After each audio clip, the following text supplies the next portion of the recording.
Wow, that's crazy. I'm doing one more.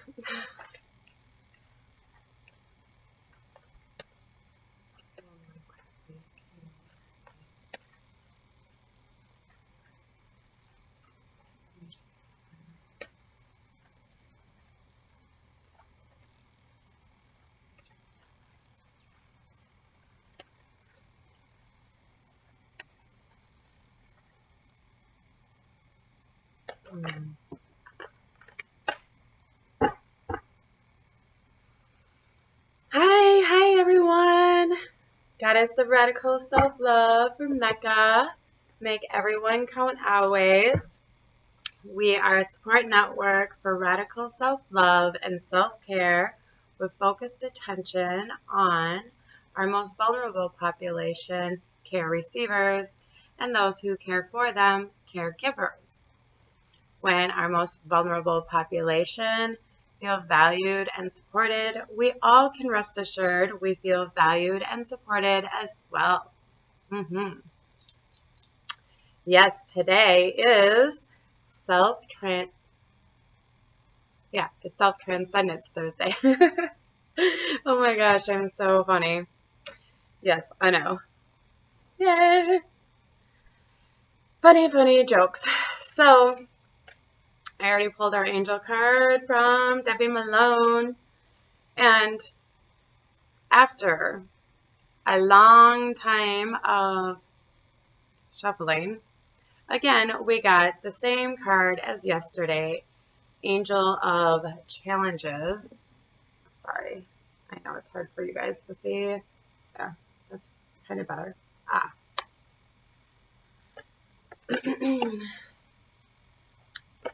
So,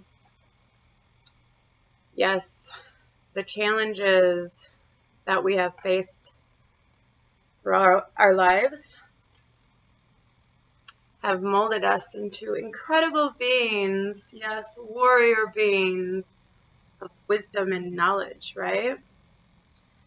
So if you today are having some challenges, don't forget to call on your angel of challenges and make sure you're doing your self-care. Like I said yesterday, every time I'm going through challenges today, well, now I use my breathing bracelets, right? And meditation daily so that we can come back to center, come back to our original being of calm, our 0 point. So if any of you watched the meditation I talked about the 0 point being yesterday with the full moon and the spring equinox. And I did want to mention again that when we meditate, we can go to a 0 point all the time. So it's actually my favorite part in meditation is the in-between rest. So the in-between, the pause from inhaling and exhaling. So that right in between, and again, the pause in between, right? So you inhale, pause, exhale, pause, inhale, pause. So those pauses are very representative of the 0 point. So what was and what will be.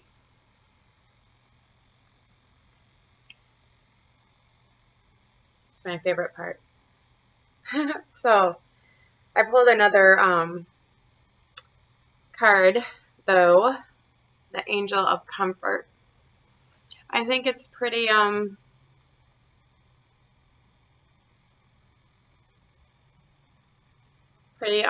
that we got this along with our Angel of Challenge, because it's always important to find that comfort and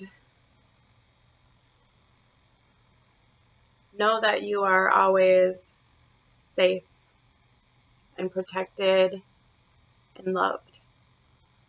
And the easiest way to do that is to offer those things to yourself, right?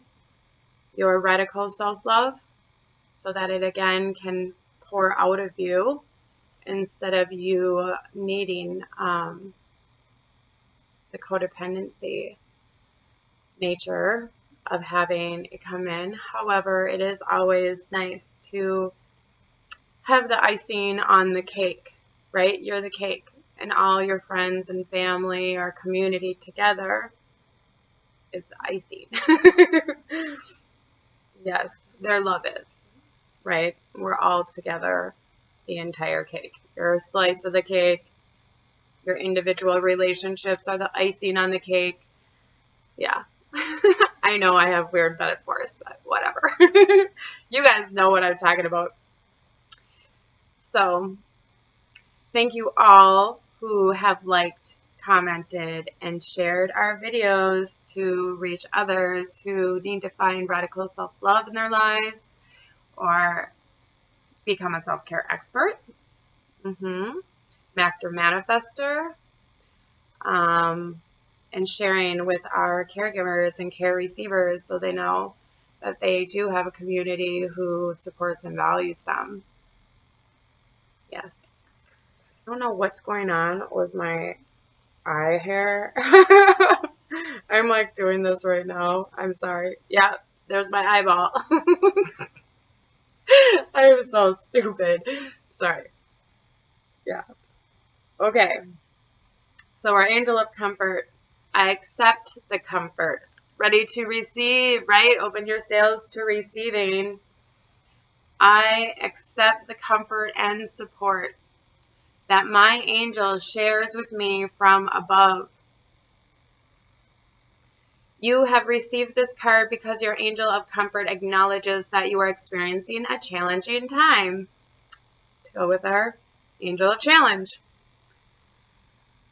Are you feeling alone? Have you recently lost a loved one? Are you having challenges with your work or family? If the answer to any of these questions is yes, then it is time to call in your angel of comfort. Your angel of comfort will offer you comfort and support.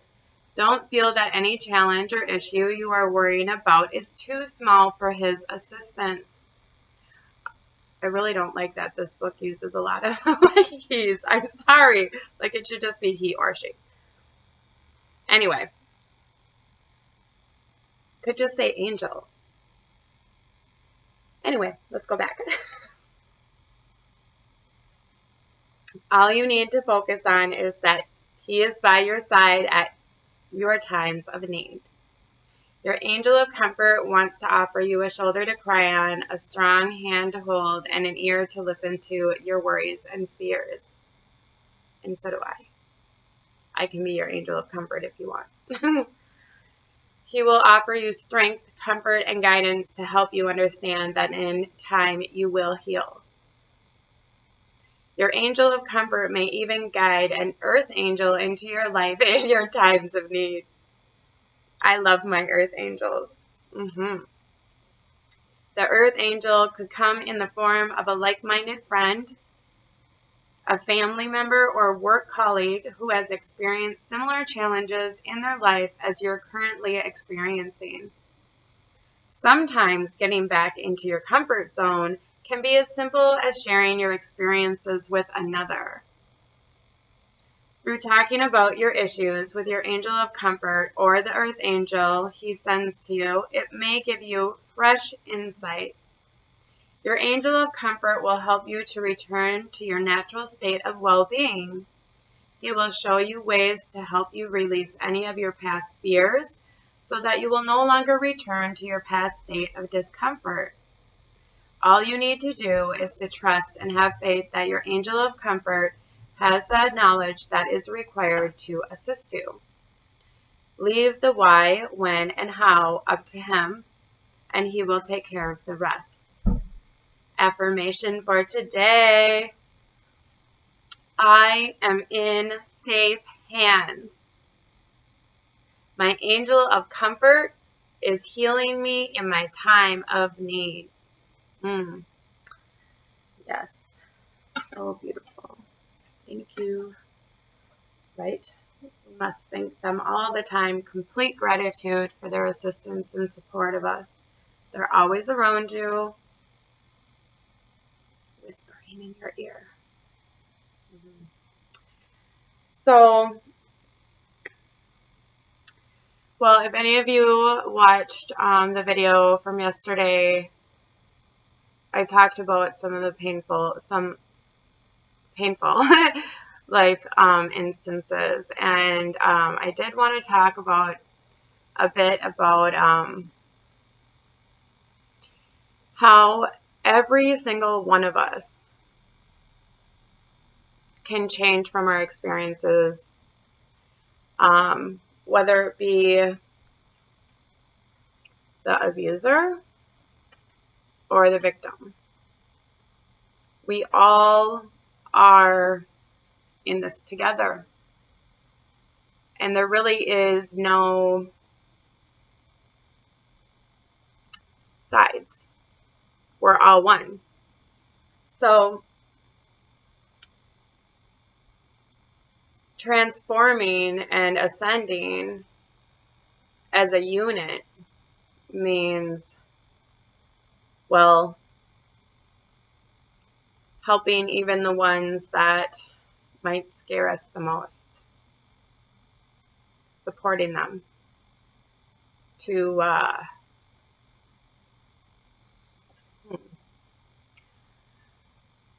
well, you know my saying about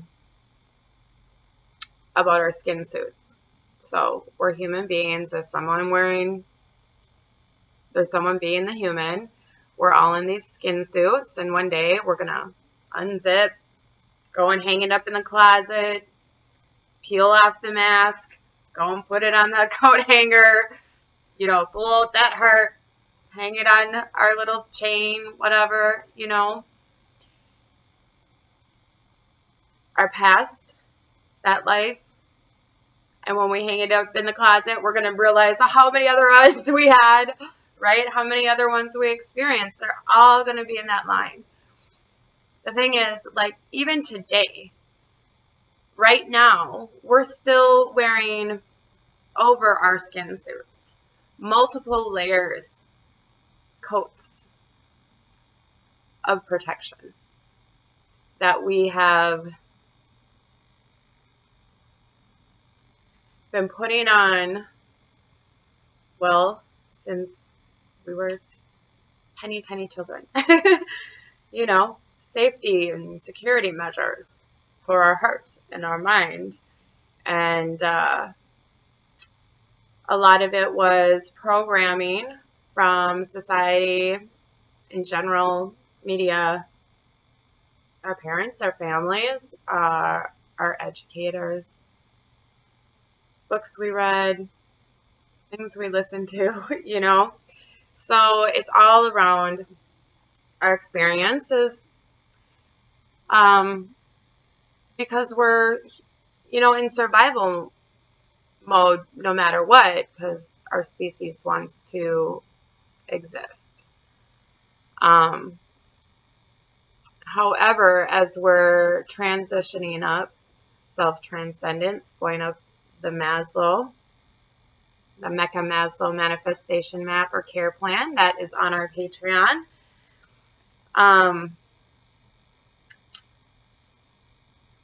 I've been given these kind of codes, right? So codes to take those layers off. And working with Maslow and my guides,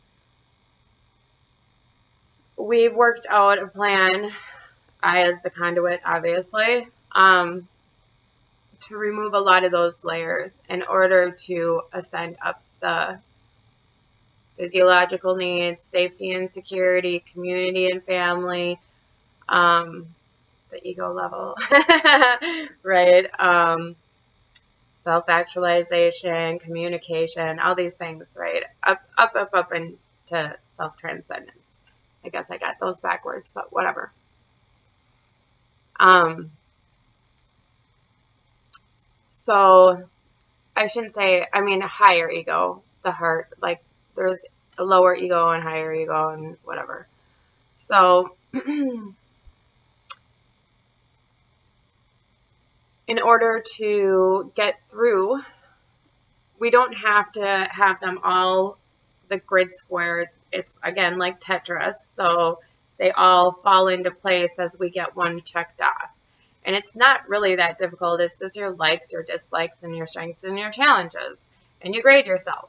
So if you're being completely honest with yourself, which you should want to do because this is all for you, it helps you if you're going through it, if you pass green, if you got a green, then you like take off a coat, right? So you're just a little bit lighter. And the ones that you are still on a yield at or a stop, then you work on those until we can get those ones checked off and you take off another coat. But it really is about, the whole thing has to be about your complete and total love for yourself in order to finally reach self-actualization and then self-transcendence, where you're really part of the collective and giving back and using all your gifts and talents to assist others. And you're no longer worried about superficial outside accolades or having people tell you you're awesome. You already know. Yeah. But I mean, obviously you're humble because, you know how much work it is. And it's not like once you're there, you're just there. There's still constant work. It's constant. You're always given challenges. And actually, you might even be given more because, well, the universe knows that you can handle it and they just want to test you, So, yeah. I've been tested a lot lately, and I'm so proud of myself. I really am. I gotta tell you. I would have come out of my skin, quite a few times, but I held it together. And, I'm really having some really amazing, just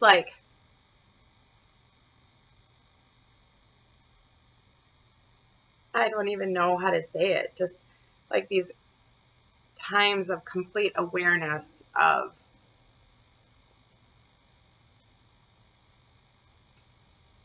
my own transformation and acknowledgement of how much gratitude I hold for others in my life and where I'm at, and the fact I get to do this, and how happy I am. I really,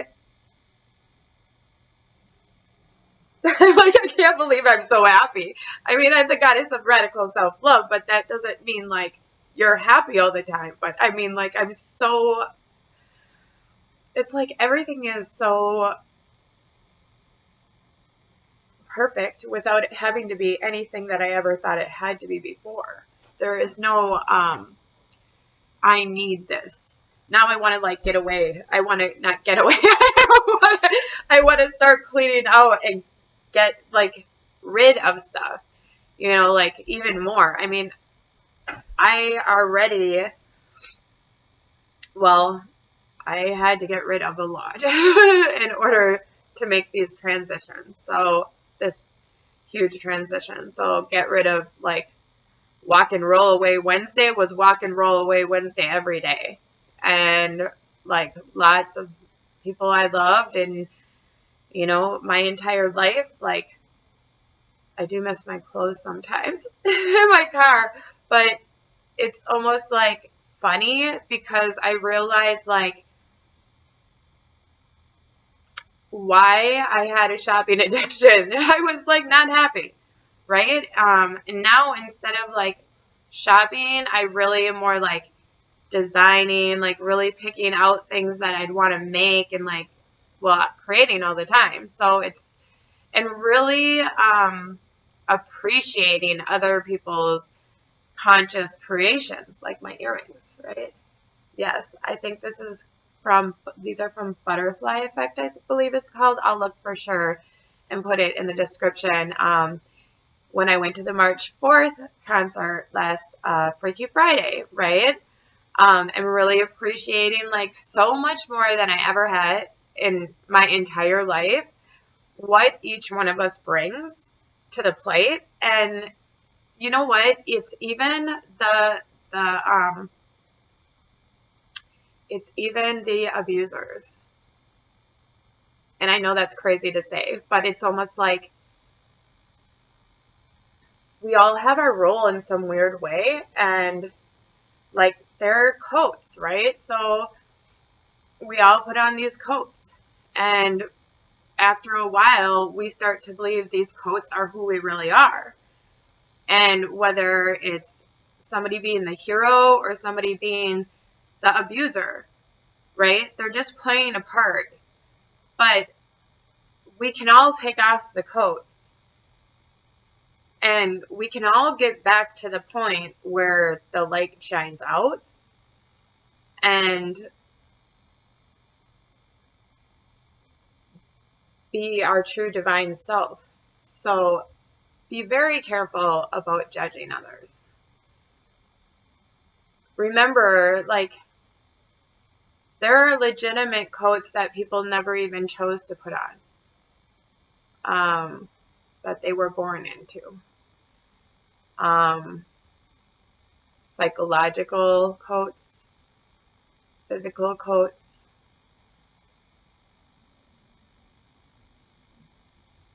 The breaking of the heart coats.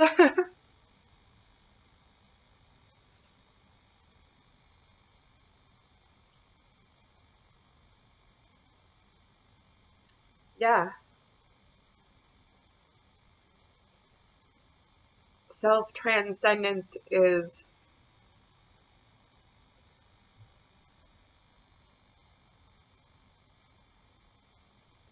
really finally being aware that this is all a game. You know?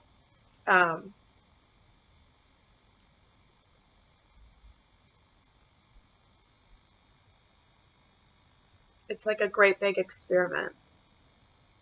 And we didn't know how we were going to react.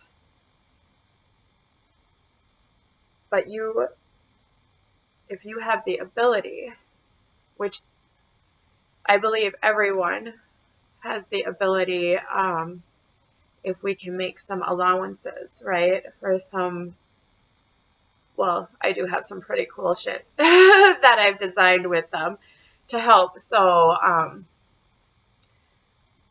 I do believe when we can finally get to the place of being able to have the accommodations that we need specific to our senses, which is different for each one of us, we will be able to work a lot more compatibly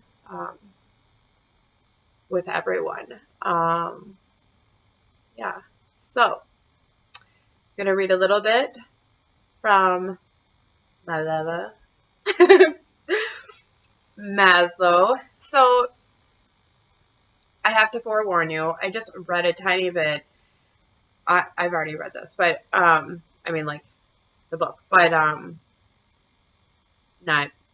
didn't just read it. So, I did read a tiny bit of what I was going to go over today, and, I don't want it the verbiage, whether it's mine or his or whatever, to throw you too far off center of, you know, you are your own guru. You are your own teacher at all times, right? We're all teachers. We're all students. We're learning from each other.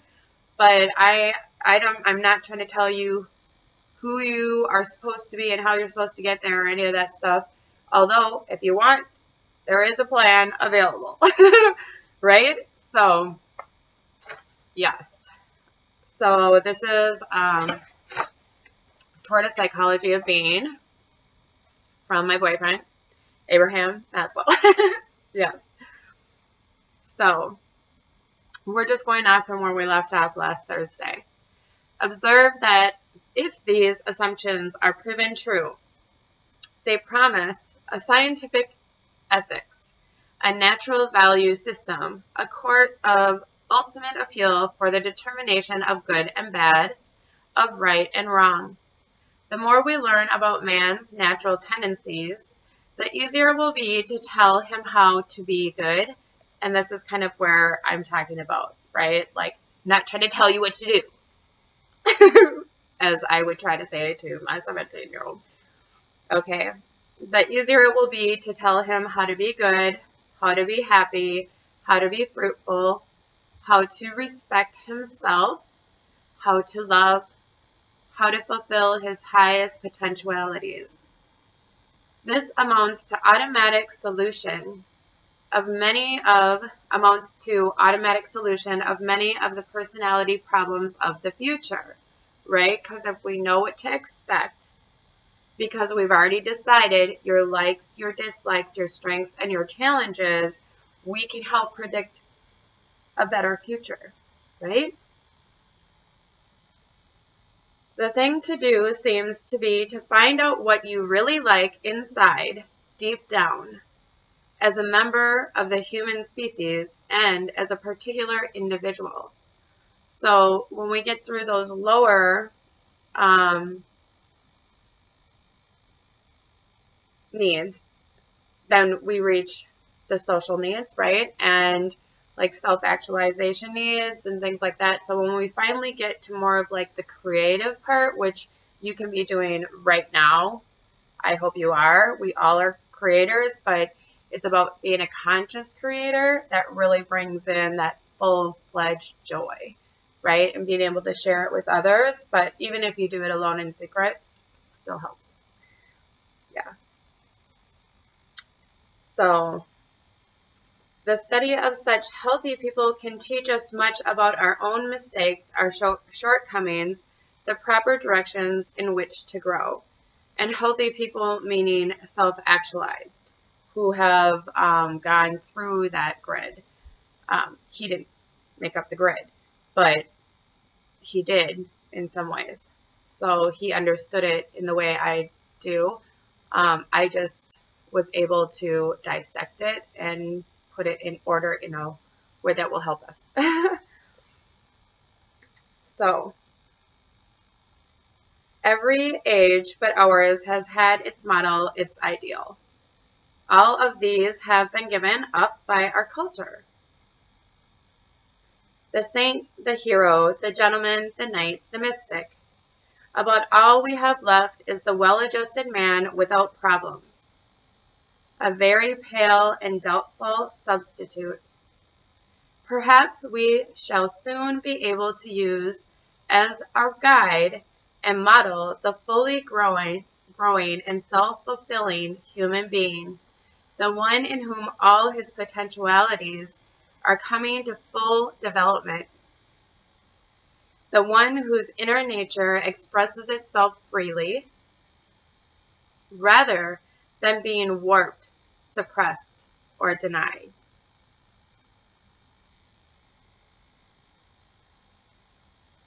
So I think really that's kind of what radical self-love is really about. Those few things right there. The one whose inner nature expresses itself freely, rather than being warped, suppressed, or denied. Bring it. I want to know who you are. Yeah. The serious thing for each person to recognize vividly and poignantly, each for himself, is that every falling away from species virtue, every crime against one's own nature, every evil act, every one without exception, records itself in our unconscious and makes us despise ourselves, which again, we use what? Self-forgiveness, compassion, letting go of guilt and shame because of that. I mean, that's radical self-love. We need to do that for ourselves so we can offer that to others. And have it be genuine. Karen Horney had a good word to describe this unconscious perceiving and remembering. She said it registers. If we do something we are ashamed of, it registers to our discredit. And if we do something honest or fine or good, it registers to our credit. So, karma. The net results ultimately are either one or the other. Either we respect and accept ourselves, or we despise ourselves and feel contemptible, worthless, and unlovable.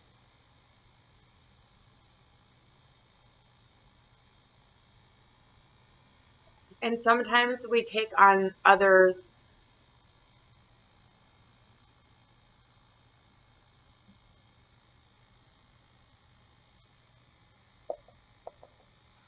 it doesn't mean we had to do anything wrong. Sometimes we were just told we did, even if we weren't. And that still registers. If we couldn't protect somebody, it still registers. Yeah. Again, using compassion for the self, forgiveness of the self, letting go of shame and guilt is definitely the way to radical self-love. So we can finally open the sails to receiving the support and love and value, that we all deserve. Theologians used to use the word accolade.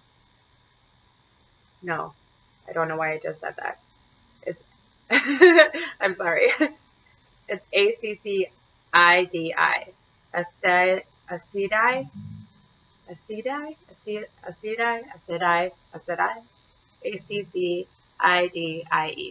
If you know what it is, just put it in the comments, say it, or I'll look it up afterwards, whatever.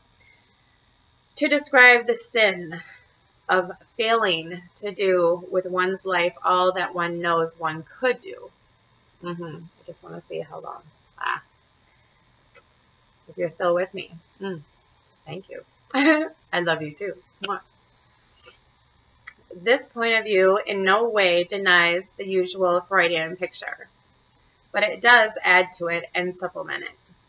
To oversimplify the matter somewhat, it is as if Freud supplied to us the sick half of psychology, and we must now fill it out with the healthy half.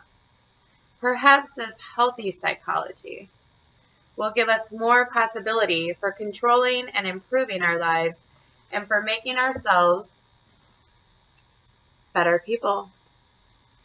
Perhaps this will be more fruitful than asking how to get unsick. Yeah. By giving ourselves what we need, really caring for ourselves, offering ourselves what we offer others. How can we encourage free development? What are the best educational conditions for it? Sexual, economic, political? What kind of world do we need for such people to grow in? What kind of world will such people create? Sick people are made by a sick culture. Healthy people are made possible by a healthy culture. But it is just as true that sick individuals make their culture more sick, and that healthy individuals make their culture more healthy.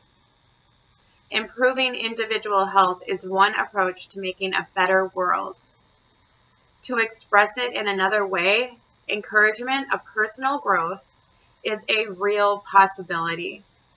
Cure of actual neurotic symptoms is far less possible without outside help.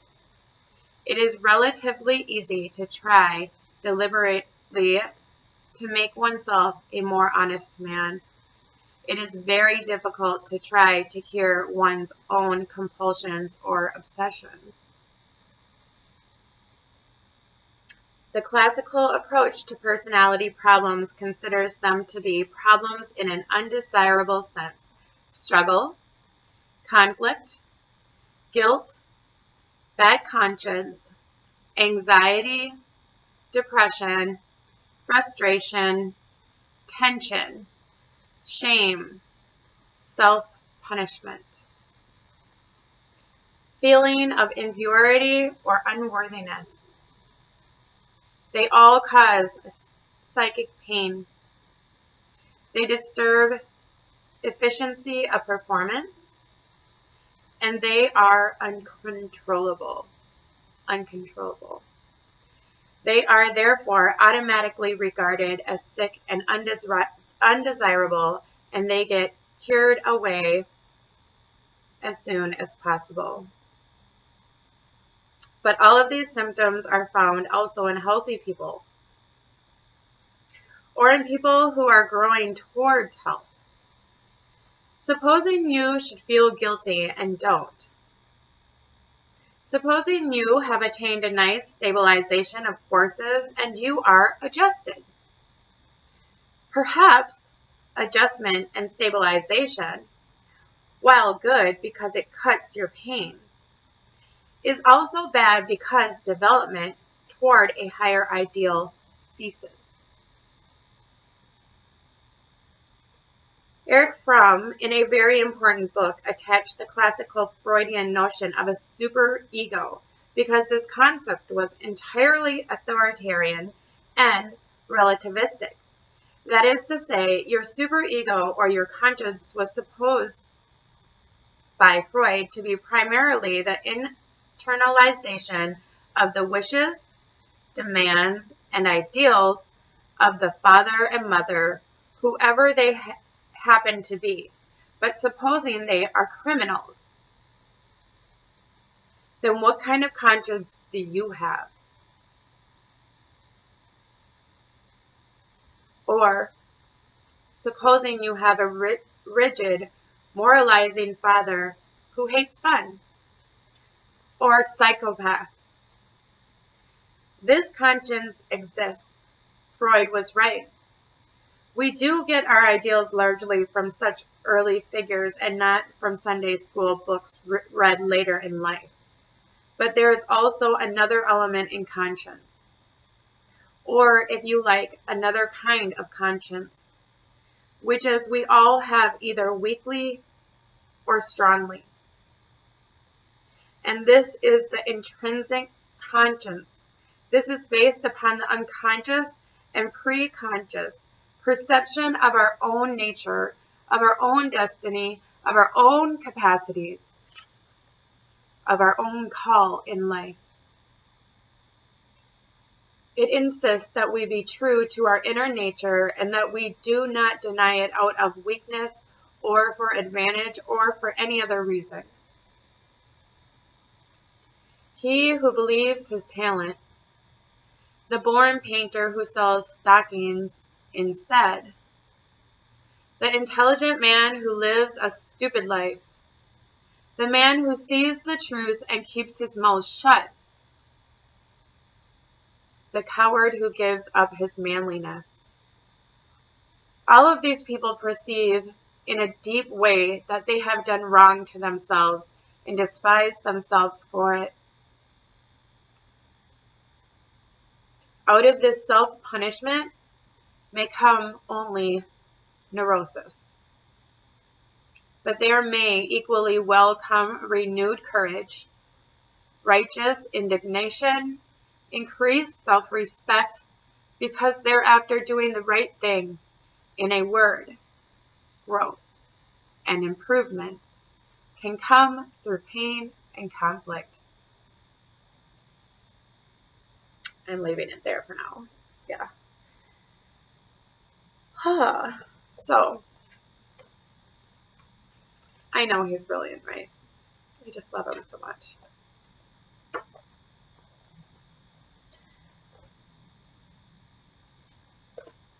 I literally didn't know how much I loved him. Literally, I mean, obviously, I have a psychology degree, but I didn't really study Maslow like that. This was all like, hey, you do realize that plan could help a lot of people with a care plan. Like, if you just use that Maslow pyramid, hey, that Maslow pyramid kind of looks like the chakra system. Holy shit. It's the same shit. Yeah, it is. Sorry. It is. And then obviously he is talking about all the same stuff that we need to clear and cleanse our chakras. I mean, it's so simple. If you love yourself, or you want to love yourself, or if all you have to do is follow the plan, it's already made up. I mean, it's like so detailed. And it's funny because Maslow was like actually laughed at. And so was I. I still am, so whatever. You know what? I love who I am. I appreciate who I am. So, yeah. That's what I got for today. I love you all so much. And I'm going to do probably a late night. I'm going to probably take a bath. Like, this is my day. I do all self-care all the time. So, yay me. Yeah, I'm going to do tub time. And then I'm going to come down and do our meditation for the night. And fill up huge tanks of water to have the full moon charge with all my crystals in them, so I can make fully moon charge spray for you all. I so love my life. I do. I love my life. And I want to help you love yours. Like, whatever you need, just let me know. Yeah, I'll work it out. I'll like get in there and dig and like try to figure out what you want to do and what you love so much, and like every single spare second you have, you'll be at it. Like, you'll just be like, yeah, I'm going to do this shit because this is what I love and it makes me happy. And like, I know I have to do the rest of my life, but when I'm free, it's going to be about me. And of course, what we can do, like by sharing it, is self-transcendence. We all get to be part of this huge, amazing manifestation, right? So we all play a part in it, and we're all beautiful, and we're all like, we make it all amazing, even when the scariest things are happening all around us or within us. We can still go within. We can still be the center in the hurricane and just observe. I love you all so much. Thank you for sharing this Self-Transcendence Thursday with me. Mwah, mwah, mwah. Always.